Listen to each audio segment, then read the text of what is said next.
Hello friends, welcome to the new episode of my channel. আমি অরিত্র। তো last কিছুদিন ধরে মহাভারতের খুব কথাবার্তা চলছে। আপনারা প্রত্যেকেই জানেন যে হিট 3 প্রি রিলিজ ইভেন্টে এসে সেখানে এস এস রাজামৌলি বলছে যে আমি মহাভারত বানাবো এবং সেখানে নানি থাকবে আমার মহাভারতে।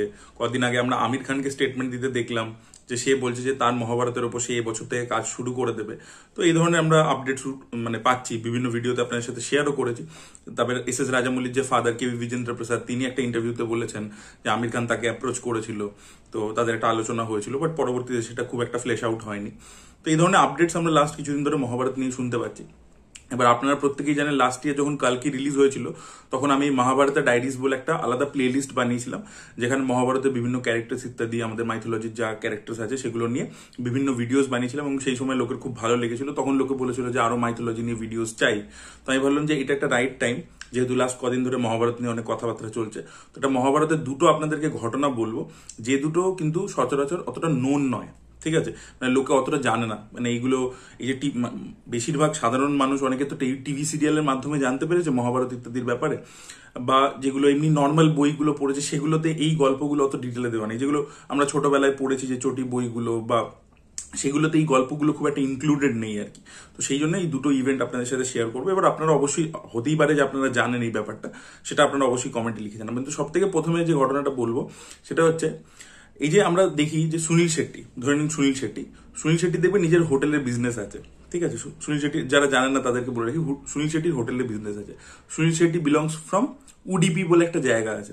আর উডিপির যত লোকজন আছে যারা এই শেট্টি ইত্যাদি হয়, তাদের কিন্তু বেশিরভাগের হোটেলের বিজনেস আছে। আপনারা যদি গিয়ে খোঁজ খবর নিয়ে দেখেন বা একটু আপনারা জানলেই জানতে পারবেন যে শেট্টি মানে একটা হোটেলের বিজনেস তার থাকবে, মানে মোস্টলি আর কি। উডিপির লোকজন বেশিরভাগ রেস্টুরেন্ট বিজনেস, খাওয়া দাওয়ার বিজনেস, কেটারিং বিজনেস এইসবের মধ্যে থাকে। এবার এটা কোথা থেকে এসছে? এটা একটা যোগসূত্র মহাভারতের সাথে রয়েছে। অ্যাকচুয়ালি যখন কৌরব এবং পাণ্ডবদের যুদ্ধ হচ্ছিল, কুরুক্ষেত্র যুদ্ধ, সেই সময় সব রাজারা তো ইদার এই সাইডটা নিচ্ছে আর ওই সাইডটা নিচ্ছে, যে কোনো একটা সাইড তারা চুজ করে নিচ্ছে। তো এই যে মানে উডিপি যে জায়গাটি, তার যে রাজা, সে ঠিক করেছিল যে আমি কোনো পক্ষই নেব না, ঠিক আছে? আমি মানে নিউট্রাল জায়গায় থাকবো। এবার নিউট্রাল জায়গায় থাকবো, কিন্তু সে বলেছিল আমি একভাবে সার্ভিস প্রোভাইড করব, সেটা হচ্ছে আমি এই দু দলের জন্য, মানে কৌরব পাণ্ডব দু দলের জন্যই আমি রোজ খাবার রান্না করে দেবো। যত সোলজার ইত্যাদি রয়েছে তাদের যে খাবার লাগবে সেটা আমি প্রোভাইড করবো, আমি রান্না করে দেবো। এবার সে কিন্তু, এবার দেখুন রোজ যখন যুদ্ধ হচ্ছে, এখানে কৌরবদের কিছু সৈন্য মারা যাচ্ছে, এখানে পাণ্ডবদের কিছু সৈন্য মারা যাচ্ছে, তো রোজ তো সংখ্যাটা কমছে। এবার ও কিন্তু এমনই খাবার বানাতো প্রত্যেক দিন যে কোনো ওয়েস্টেজ হতো না। মানে যতজন সৈন্য সেই দিনকে বেঁচে আছে তারা প্রত্যেকে খেত পেট ভরে, তারপরে কিন্তু খাবার শেষ হয়ে যেত, এক ফোঁটা ওয়েস্টেজ হতো না, ঠিক আছে? তো এটা কি করে পসিবল ছিল? তো যখন যুদ্ধ শেষ হয় তাকে সবাই জিজ্ঞেস করে যে তুমি কি করে জানতে যে এক্স্যাক্টলি এই দিনকে এতটাই খাবারের কোয়ান্টিটি দরকার? তখন সে বলেছিল যে প্রত্যেক দিন রাতে শ্রীকৃষ্ণ পিনাটস খেতেন, ঠিক আছে? বয়েল করা পিনাটস খেতেন, এবং যে কটা পিনাটস উনি খেতেন, ঠিক আছে, সেই থেকে আর কি বোঝা যেত যে এতগুলো সৈন্যই মারা যাবে আর কি, বা যতগুলো উনি খেতেন সেখান থেকে বোঝা যাবে। তো সেখান থেকে আর কি মানে এই রাজা বুঝতে পেরে যেতেন যে এতটা লোকের জন্যই আমাকে রান্না করতে হবে, এতগুলো লোক কমে যাবে পরের দিন, তো সেই অনুযায়ী ওরা রান্না করতো। তো তার মানে শ্রীকৃষ্ণ এই যুদ্ধের আউটকামটা অলরেডি আগে থেকে জানতেন।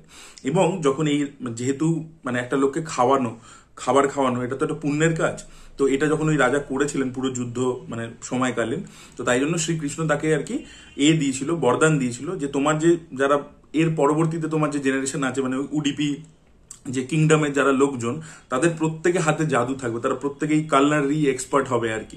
তো সেই জন্য সেখান থেকে আর কি এই প্রথাটা চলে আসছে যে উডিপির লোকজন প্রচুর মানে হোটেল বিজনেস, কেটারিং বিজনেস, খাবার দাবার তৈরি করা, এই সব দিকে তারা গেছে। তো এটা যোগসূত্র কুরুক্ষেত্র যুদ্ধের সাথে আছে। তো এই ঘটনাটা আপনারা কারা জানতেন অবশ্যই কমেন্টে জানাবেন। এটা খুব ইন্টারেস্টিং একটা ঘটনা।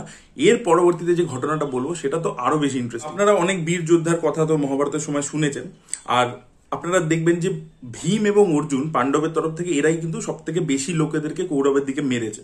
ভীম তো মানে ওখানে 99টা ভাইকে মেরেছে, আর অর্জুন আরো সব বড় বড় মহারথীদেরকে মেরেছে। এবার আমার কথা হচ্ছে কি, ভীমকে কি কেউই কাবু করতে পারেনি? ভীমকে যে কেউ কাবু করে ফেলেছে এরকম আপনি ব্যাখ্যা কিন্তু সচরাচর মহাভারতে পাবেন না। বাট একজন ছিল যে কিন্তু ভীমকে কাবু করে ফেলেছিল, মানে অলমোস্ট মেরে ফেলছিল, এরকম একটা পরিস্থিতি হয়েছিল। একজনই বাগদত্ত বলে একজন রাজা ছিল, এবং সে হচ্ছে নরকাসুর বলে যে একজন অসুর আছে না, যাকে শ্রীকৃষ্ণ মেরেছিল, সেই নরকাসুরের ছেলে ছিল হচ্ছে বাগদত্ত। সে এবং তার একটা হাতি ছিল, যার নাম হচ্ছে সুপ্রতিকা বলে। এই সুপ্রতীক, বাংলাতে সুপ্রতীক বলে, সুপ্রতীক বলে এই হাতির নাম। তো তারা দুজন মিলে, এই অ্যাকচুয়ালি হয়েছিল কি যে মহাভারতের কুরুক্ষেত্র যুদ্ধ 12 নম্বর দিনে দুর্যোধন একটা মানে এলিফ্যান্ট রেজিমেন্ট পাঠিয়েছিল ভীমকে মারার জন্য। তো ভীম তাদের মধ্যে সবকটা এলিফ্যান্টকে মানে করে দেয় আর কি, মেরে দেয়। এবার এই তারপরে এই বাগদত্ত এই সুপ্রতীক হাতিকে নিয়ে ভীমের ওপর অ্যাটাক করে, এবং অ্যাটাক করে ভীম তার সাথে পেরে ওঠে না।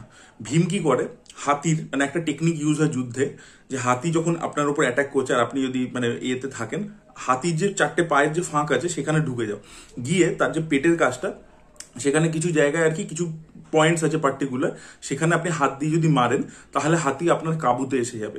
এই তখনকার দিনের যুদ্ধে এই ধরনের টেকনিক ব্যবহার করা হতো। তো ভীম সেটা করে, মানে ওর 4টে পায়ের মাঝখানে চলে যায় যাতে ওর মানে সুঁড়ের এতে না আসে, মানে রেঞ্জের মধ্যে না আসে। বাট সেটা করেও কোনো লাভের লাভ হয় না। তো এরকম ভাবে মানে ওরা ভীমকে মেরেছিল এই হাতিটা, যে যুধিষ্ঠির ভেবেছিল যে ভীম মারা গেছে। তারপরে যুধিষ্ঠির আরো অনেকজনকে পাঠিয়েছিল, কিন্তু কেউই পারেনি ওই বাগদত্ত এবং সুপ্রতীকের সাথে, কেউ পারেনি। তার পরবর্তীতে অর্জুন যায় ফাইনালি, এবং অর্জুনও কিন্তু অনেকক্ষণ ধরে লড়াই করে পারছিল না। তারপরে এই বাগদত্ত, ওর কাছে বৈষ্ণবাস্ত্র ছিল, ঠিক আছে, তো সেইটাও চার্জ করে অর্জুনের ওপর। কিন্তু অর্জুনের সারথীকে আপনারা প্রত্যেকে জানেন শ্রীকৃষ্ণ, তো সে মাঝে দাঁড়িয়ে যায়।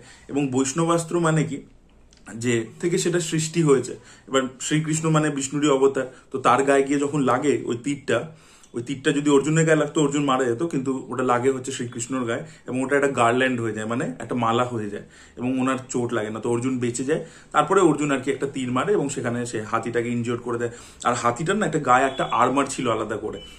অ্যাকচুয়ালি বলা হতো ওই যে বৈষ্ণবাস্ত্রটা ছিল বাগদত্তের কাছে, সেটা ওকেও প্রোটেক্ট করতো এবং ওই হাতিটাকেও প্রোটেক্ট করতো। ওই হাতিটার একটা আর্মার ছিল আর কি, তো সেই আর্মারটা ভেঙে যায়। এবং আপনাদেরকে বলে রাখি, আপনারা ভাববেন যে এই হাতিটা তো পাওয়ারফুল হলো কি করে। এই হাতিটা কতটা পাওয়ারফুল, এর সাইজ একটা ডাইনোসর যে হয় না টিরেক্স, ওই টিরেক্সের সাইজের থেকেও বড় ছিল এই হাতিটার সাইজে, ঠিক আছে, এরকমই ব্যাখ্যা রয়েছে কিন্তু। এবং আপনারা যদি দেখেন আগেকার দিনে যখন আইস এজ ছিল, তখন যে সেই হাতি হতো না যার গায়ে লোম ছিল, তো সেগুলো বড় সাইজের হতো, তার থেকেও বড় ছিল আর কি এই হাতিটা। এবং বলা হয় যে ওই আমাদের দিগ্গজ বলা হয়, দিগ্গজ ওই 8জন আর কি, 8টা হাতি ছিল যাদেরকে বলা হয় পুরো পৃথিবীর ভার নিয়ে আছে। তার মধ্যে একটা হচ্ছে ঐরাবত, যে হচ্ছে ইন্দ্রর হাতি। ঐরাবতের নাম আপনারা শুনেছেন, আরো এরকম অনেক আছে।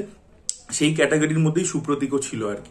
এবং বলা হয় সুপ্রতীক আগের জন্মে একজন সাধু ছিল, যাকে আরেকটা তার ভাই অভিশাপ দিয়েছিল, তাই জন্য সে পরের জন্মে হাতি হয়ে জন্মায়। এবং সে এতটাই পাওয়ারফুল ছিল যে ভীমকে প্রায় প্রায় মেরে ফেলছিল, ভীমও তাকে কাবু করতে পারেনি। কিন্তু ভীম এত বীর একজন যোদ্ধা, তাকে যে কেউ হারিয়েছে, ডিফিট করেছে, এই ব্যাপারটা না লোকে জানেই না, ঠিক আছে। এবং আপনাদেরকে বলে রাখি, পরবর্তীকালে এরকম কিছু থিওরিজ আছে। এবার লাস্ট যে এই যে কথাটা বলছি, বাকিটা যেটা বললাম এটা মাইথোলজিক্যাল স্টোরি।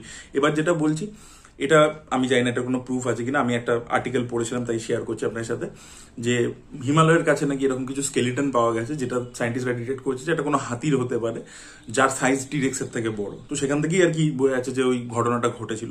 এবার আমি আগেন বললাম যে লাস্ট যে কথাটা আমি বললাম এটার সায়েন্টিফিক্যাল কোনো প্রুফ নেই, আমি একটা আর্টিকেল পড়েছিলাম, তাই আপনার সাথে just information as a information share করলাম। তো কেমন লাগলো আপনাদের এই দুটো ঘটনা অবশ্যই কমেন্ট সেকশনে জানাবেন। আরো আপনারা মাইথোলজির ওপর ভিডিওস চান কিনা সেটাও কমেন্টে লিখে জানাবেন। এবার আমি ভাবছি যে রেগুলার বেসিসে প্রত্যেক উইকে একটা করে নিয়ে আসবো ভিডিও এরকম, তো আপনারা সেটা চান কিনা অবশ্যই কমেন্টে লিখে জানান। এবং দেখুন ব্যাপারটা হচ্ছে কি, যে আপনারা যদি মানে কয়েকজন কমেন্ট করে যে হ্যাঁ নিয়ে এসো, কিন্তু ভিডিওর একটা সার্টেন ভিউ না পৌঁছালে মানে সেটা করে লাভ নেই আর কি, মানে কন্টিনিউ করে। সেই সময় কালকে যখন রিলিজ করছিল সেই সময় মহাভারত নিয়ে যেহেতু একটা কথাবার্তা হচ্ছিল সোশ্যাল মিডিয়াতে, তাই জন্য সেই সময় ভিউজ আসছিল, কারণ আমাকেও তো খেটে বানাতে হচ্ছে না, তো সেটার জন্য তো একটা সার্টেন ভিউ যদি হয় যে 10,000-এর উপরে যাচ্ছে ভিডিওটা, তাহলে ডেফিনেটলি আমি রেগুলারলি নিয়ে আসবো, না হলে রেগুলারলি আনাটা একটু ডিফিকাল্ট হয়ে যাবে। সো এটাই বলা ছিল, আপনাদের মতামত অবশ্যই কমেন্টে জানাবেন। Thank you so much, bye by.